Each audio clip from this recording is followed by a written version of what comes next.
Okay, we're starting another foundation resurfacing all the way down. I've already dug a little bit the other day, but there's so many roots in here, it's unbelievable. Because there's so many roots, it seems like it kind of like decimated this foundation.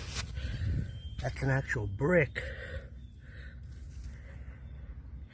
That's broke on the outside. Oh, this is becoming so annoying. So many roots. Literally eating away at the foundation. Look at them. Unbelievable that these vines and roots are eating away that concrete like that.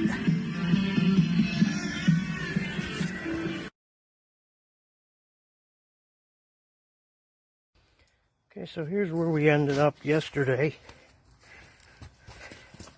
Remember the big hole that was there? A lot of work. So for surface bonding, you always want to use a surface bonding cement which has these little fibers.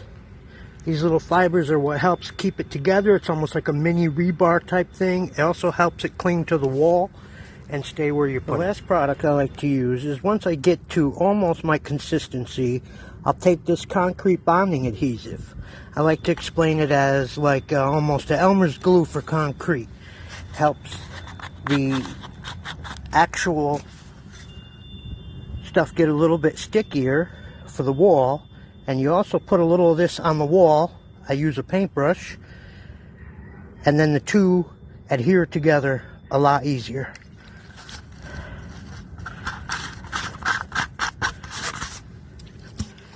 We're going to mix that in. Hopefully that's going to help loosen it up a little bit more.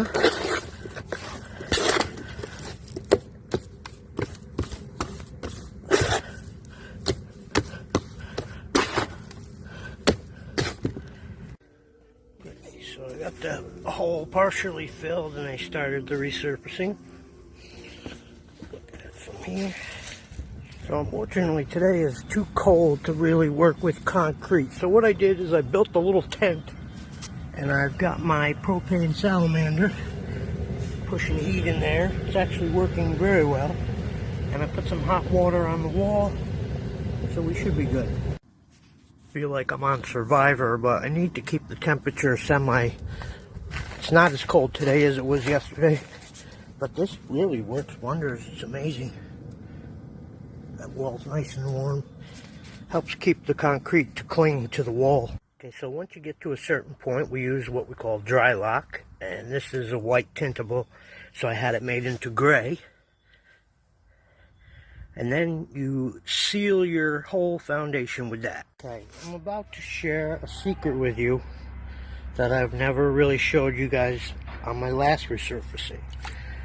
When I get to the point where stuck to the wall, I'll take a paintbrush with some water and some of the concrete adhesive, and I go over my surface. Hopefully you can see that. It literally smooths that out so nice. And that's why it looks like that once it hardens.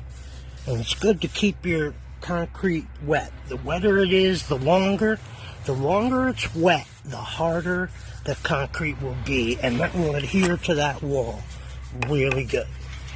I've never shared that with anyone. So what I'm doing is slowly layering it. You know, put a thin coat, go into there, then I'll slowly just keep coming this way till I get to the end. So I'm starting to fill some of the soil back in. So I threw that piece of plywood against there so it doesn't, you know, make a mess on my nice paint.